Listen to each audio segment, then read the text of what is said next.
Hey, what's up, horror fans? Happy Halloween 2022. It's the 31st of October today, so I'm pretty excited. I'll have my usual double feature tonight. I'm going to watch Terrifier 2. That's just been released on streaming, so you can watch that on Hulu. Screenbox, I think, and Shudder have got it. Otherwise, you can download and stream it or whatever.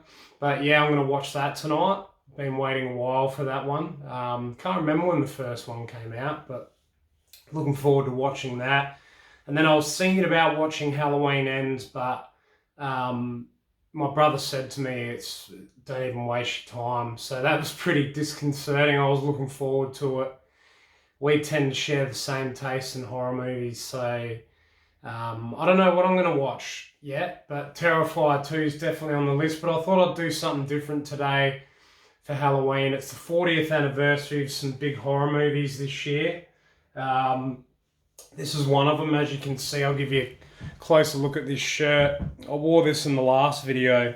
I got this from Fright Rags online. They're a company over in New Jersey that make their own horror shirts. Very cool shirt. This one, you can see like all the characters from the segments in the movie. So you've got like Nathan Grantham from the first segment, the Walking Corpse, and you've got Stephen King's character there that turns into the plant. You got the crate monster. You got the zombies that come back from the dead that get buried underwater, and then you got the guy at the end that's attacked by the cockroaches. So yeah, really cool shirt. Was really happy to get it. Cost me a bit in the exchange rate and shipping from the States, and took like 2 months to get here, but it was worth the wait. They sent these weird things as well with the shirt. They sent me this Halloween Kills sticker, which I might put on my fridge at some point. They sent me this was what I thought was weirdest. Dale Cooper from Twin Peaks. I don't know if you can see that properly there. Really good coffee, just randomly. And they sent me this Warheads American style blueberry sour warhead with the t-shirt. Not sure why. But anyway, I thought we'd celebrate the 40th anniversary of these three films, and I did show this one last year, and this is of course the 1982 classic Creepshow, directed by George A. Romero, from May 1982, so can't believe it's been 40 years. Heaps of awesome actors in this. Holbrook, Adrienne Barbeau's in it, Fritz, Leslie Nielson, Stephen King, Joe King, who of course now goes by the name Joe Hill. He's an author in his own right. Carrie in this, Ted Danson, E.G. Marshall, Viveca Lindfors. This is the out of print Scream Factory edition. I got this 2 years or so ago. Showed it briefly last year in the video I did with my old man. Basic story is it's based on like 1950s horror comics. The wraparound story is a kid reading a comic. His father comes upstairs, finds the comic and tosses it in the garbage, and that's like the wraparound. And then you see what happens at the end. He gets this voodoo doll and he's pricking the voodoo doll and stabbing his father. It's a pretty funny segment, actually. A funny story about that was Stephen King, the scene where Hal Holbrook had to slap his son across the face. Stephen King was all worried about it. He was like, "Oh, you sure my boy's all right?" He talks about it in the special features, a funny story. How Holbrook of that scene, Stephen King's, you'd think he'd be a real dark sort of creepy guy with some of the stuff he writes, but behind the scenes he's actually quite humble and caring, very caring person. But yeah, basically based on the EC comics of the 1950s, 5 short segments. The first one's about like a rich, well-to-do family who's it comes to light that they've murdered one of their family members, and he comes back from the dead on Father's Day to wreak revenge. The second story was the one featuring Stephen King, where a meteorite comes to Earth, crashes to Earth, and Stephen King goes, and the character goes and Geordie Verrill, the name is of the character, goes and digs it up. and this sort of liquid substance comes out, and yeah, he starts turning him into a plant. He gets it on his fingers and it slowly spreads. My favourite segment, of course, was the crate, the creature Fluffy. You know, it's an Antarctic expedition or something, and they've been out and found this creature in a crate, and it's stored underneath the attic in this university, and this university professor finds the crate, and it's a pretty cool story. Like, basically the creature emerges and starts eating various people. It's something to tide you over as well. That came before the crate, sorry, I got them the wrong way around. Something to tide you over segment, like a revenge story. Ted Danson's character is sleeping with Leslie Nielsen's character's wife, and he finds out about it and gets revenge and buries him up to the neck in the at the beach and waits for the tide to come in. And of course, they come back and come after him in that segment. And then the last segment, of course, is the recluse played by E.G. Marshall, and he's a real bastard, and you sort of don't find out too much about the character, but he's getting all these phone calls. People are coming in and harassing him, and yeah, these cockroaches. He hates bugs and cockroaches and any kind of filth. He's like one of these clean freaks, and slowly these cockroaches start coming in and invading his apartment there. But yeah, what a team that made this movie in 1982. It's an absolute cult classic now. Like George A. Romero, Stephen King doing all the writing from his short stories, and then of course, name's escaping me now, and the Tom Savini, of course, on the visual effects. I don't know, I just had a brown out there for a minute.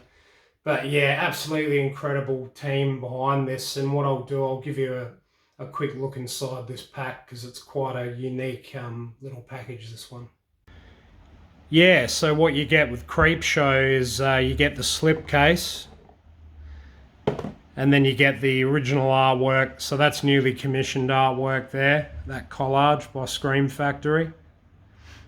And then you get the original artwork, sorry about the glare there, the original artwork, poster art from the film, and some stills on the back. And then inside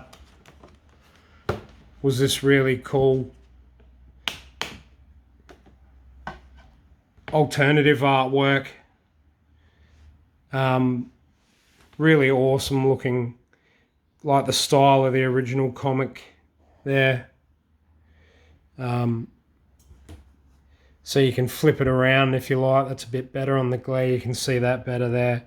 That looks absolutely awesome. But again, in this case, I prefer the original, so I just left it as is. But that was really cool that they did that for this release. And also, with the original box, there was a poster that sold out pretty quickly. This is actually out of print, by the way.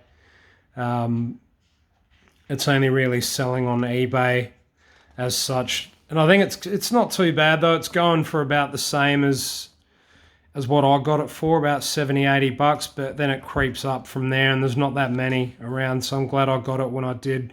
Unfortunately, yeah, I didn't get the poster. That was, I think, the first 100 copies or something. You got the poster as well, but got this cool booklet with an article by Michael Gingold, who's a film critic, I believe. I think he worked for Fangoria as well, and some cool photos of the cast.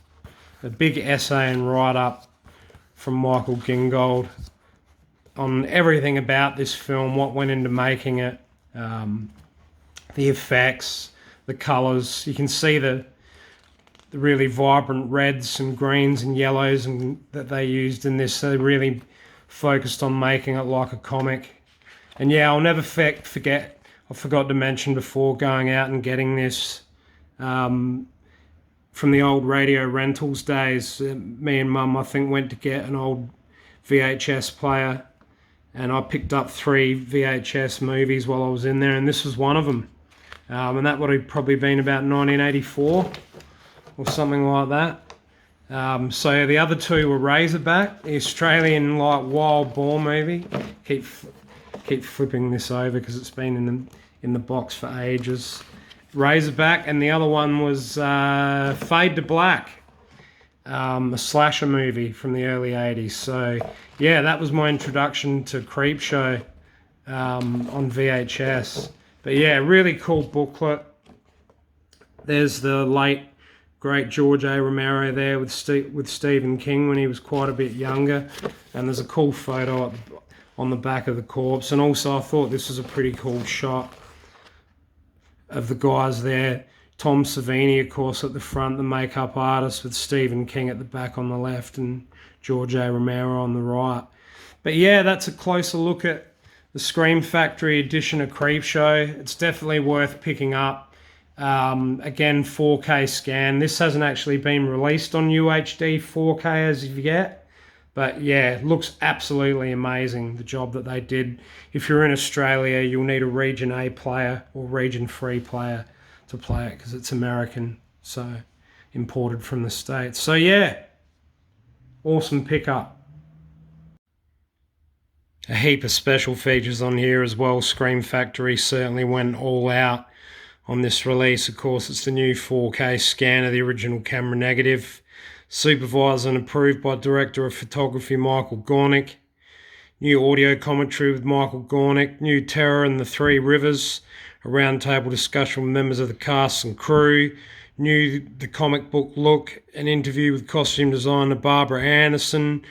New The Colours of Creepshow, a look at the restoration of Creepshow with Michael Gornick, which was really cool to see all the old costumes and props and stuff like that. I really enjoyed that, and some of the creatures.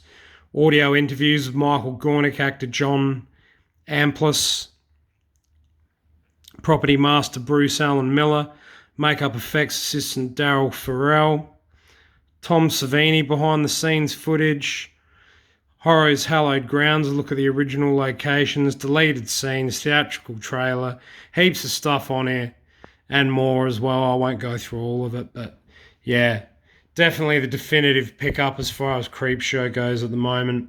Hasn't been a UHD release yet, but you got the 4K scan, which is just as good.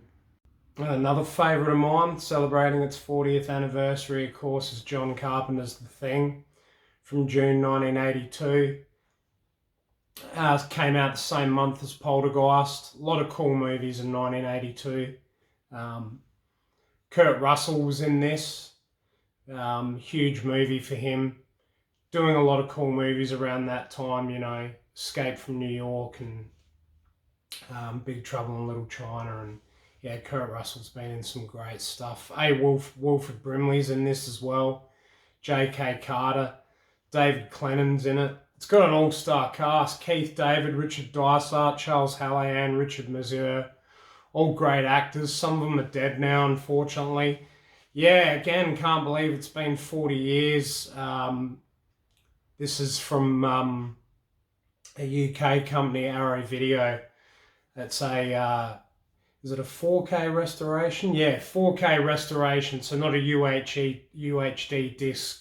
4K restoration. Basic story is ship crashes to Earth.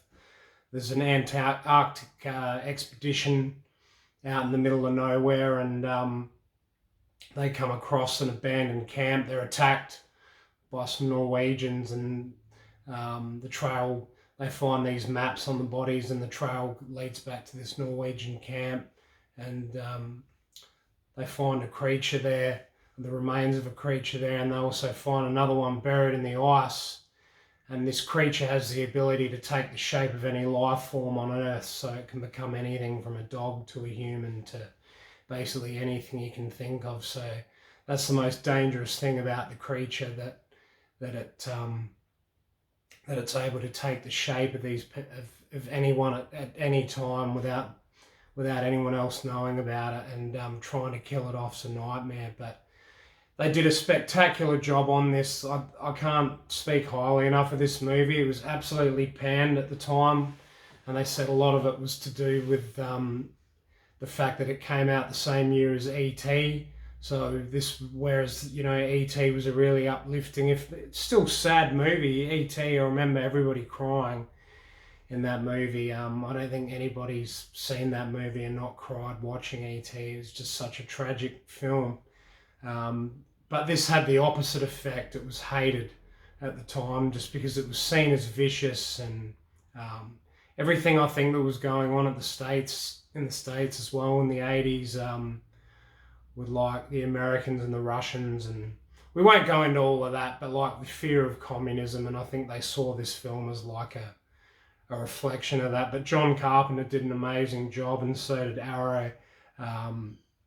Yeah, there has been a 4K UHD of this that I'll probably pick up at some point, but this came out I think 2 years ago, and I ended up finally picking it up last year, and I've got a spare copy that I'll be giving away at some point. Once I probably hit 50 subscribers, I'll give away a copy of this. But absolutely amazing effects in this as well. I think it was Rob Bottin that did this. Rob Bottin did the effects in this, practical effects.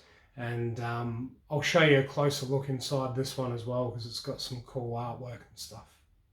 But yeah, definitely check this one out. Check out the restoration. They've done an amazing job. All the colours and everything look vibrant. And just a classic with practical effects. No such thing as CGI back when this was made. So yeah, masterpiece. So yeah, really cool new commissioned artwork inside this Arrow release. Brand new artwork. As well as on the inside, it's got the original artwork. And I just keep the stuff that I get. It's just a slip that they've inserted. So it's got the original artwork as well, as you can see, so you can swap it around to your leisure. I like the new artwork. I thought it was cool, so I've just left it as is. But I wanted to show you as well, because I didn't go into it in depth. You can see there the amount of special features. It's the 4K restoration. So not a UHD, it's a Blu-ray with a restoration in 4K. Bit of a difference there. Supervised and approved by director John Carpenter and director of photographer Dean Cundy. So I got that wrong earlier. I think I said Rob Bottin did the effects. Fuck, I can't believe I got that wrong, but that's okay, I'm human. It's a 1080p presentation, so basically the same as a 4K anyway, because it's been ripped. I've got to learn more about the 4K stuff, but the new audio commentary by podcasters Mike White, Patrick Bromley, and Al Gore. Audio commentary by John Carpenter and actor Kurt Russell. Who Goes There in Search of the Thing? And then there's an all-new documentary as well, just for this release, produced by Ballyhoo, exploring the history of the Thing, from the original novella to John Carpenter's terrifying science fiction classic, featuring new interviews with cast and crew alongside authors, historians and critics. That was cool. I won't go into all of it. I won't read it all out, but you get the idea there. There's heaps of stuff on it. So really cool release, and be hoping to get that down the line on 4K, proper 4K UHD. So it was an extra treat as well. I thought I'd show these cool figures that I got many years ago now, from The Thing. That's the Blair Monster. Awesome piece. And that was from the Movie Maniacs series that McFarlane did. And I'm sort of wishing I'd kept them in the box now, because they're worth quite a bit, but they're nice to have in display inside the case. So that was the Blair Monster. And the other one I had was the Norris Creature. Really cool piece. This one. Lost one of his tentacles or something there, is broken off. But yeah, just because they've been loose for so many years now. But yeah, just thought I'd show you these as well. They look cool in the glass cabinet. Yeah, so here it is, guys. I was excited to get this. It's my first 4K Ultra HD. And this, of course, is the 1982 film Poltergeist. And the misconception around this was that it was a Steven Spielberg movie. It actually wasn't. He produced it. It was a Tobe Hooper film. Tobe Hooper, of course, famous for Texas Chainsaw Massacre, and the list goes on from there. Eaten Alive did a whole heap of stuff. Incredible director, and sad that he's gone now. But yeah, June 1982 was a big month for horror. Craig T. Nelson was in this, Beatrice Straight, Jo Beth Williams, Dominique Dunn, Heather O'Rourke, and who released this? I think there's a roadshow, Warner Brothers release. Yeah, basic story of a family in California, the Freeling family. The father's a real estate agent, played by Craig T. Nelson, and they've bought a new house, and little do they know, the house is built on top of a cemetery, and instead of moving the bodies, which you think you'd do, and the tombstones, they just move the tombstones and leave the bodies. So these people move into this house and they start getting fucking absolutely hammered, is the word, by these poltergeists, these spirits. And the effects were amazing in this movie, so ahead of their time. Again, practical effects was the rage in the 80s. It's the era I grew up in. I can't speak highly enough of this movie just in terms of what it did for the supernatural genre of film. Like, everything you see now, I don't think would exist in the same way without Poltergeist. And the story behind this is pretty infamous. I saw this in the theatre when it came out. I'm 45 now, which means I was 5 years old in the theatre when I saw this with my father. Fuck knows how I managed to actually even get into the theatre, but it was the 1980s. They didn't really care, and I think the misconception was that because Steven Spielberg was attached, it was going to be like a kids' movie. And I think that's what Dad thought as well, but it really turned out not to be the case. It scared the living fuck out of me. I couldn't sleep for days. I remember after that, I thought the tree out the front of Mum's house was going to get possessed and come in and get me like it does in the movie. Oh fuck, my mother never forgive my father for taking me to see this, but I think without this movie, I wouldn't be the horror fan I am today. It was really a seed that was planted there, but I can laugh about it now. It wasn't funny at the time.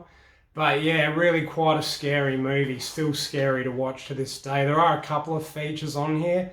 They are here, The Best World of Poltergeist. They are here, The Real World of Poltergeist, should I say, documentary in 2 parts, Science of the Spirits and Communing with the Dead.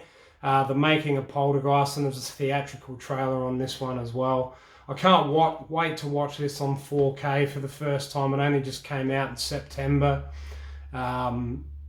It's going to look amazing. It comes with a Blu-ray as well, so I've got to rush out now and get a 4K player. I don't own one, but I thought what better way to celebrate Halloween than to pick this one up and add it to the collection. So yeah, fantastic. And Poltergeist didn't come with anything extra. But I like that new cool shot, that still from the end of the movie that they've used. That's new. They haven't had that on any previous releases. And it's just the discs, so you get the 4K and the Blu-ray, which was cool that they did that, just for people that hadn't yet got a 4K player, I guess, and then just some shots on the back and a couple of features, but that's about it. But yeah, nice piece, and glad to have gotten that one. So I enjoyed sharing some funny stories with you from my horror past, and thanks again for liking and subscribing my channel and leaving your comments as well. Great to celebrate this year, the 40th anniversary of those 3 films. They're my top 3 favourite horror movies. The 4th and the 5th would be American Werewolf in London and Alien. So that's my top 5 easily. And in no particular order as well. I love all of those films equally for different reasons. And I would put them in my top 5 as well, because they're just things that I can go back, and I've talked about this with Dad as well, I can go back and watch them again and again and again, and I never get sick of them, and I find something new every time. So to me, that's the sign of a fantastic film. That's why they make my top 5. So yeah, really enjoyed sharing that with you. Great to get Poltergeist as my first 4K. I can't wait to watch it. Just got to rush out now and get a player. Marketplace is pretty good for that. I've seen some good ones on there. So I'll do that. In the meantime, I got the Blu-ray as well, so I can check that out while I'm waiting. But yeah, happy Halloween. I hope you all have an awesome night. I'm going to take it easy tonight and relax, and I'll see you guys next time. Happy Halloween. Cheers.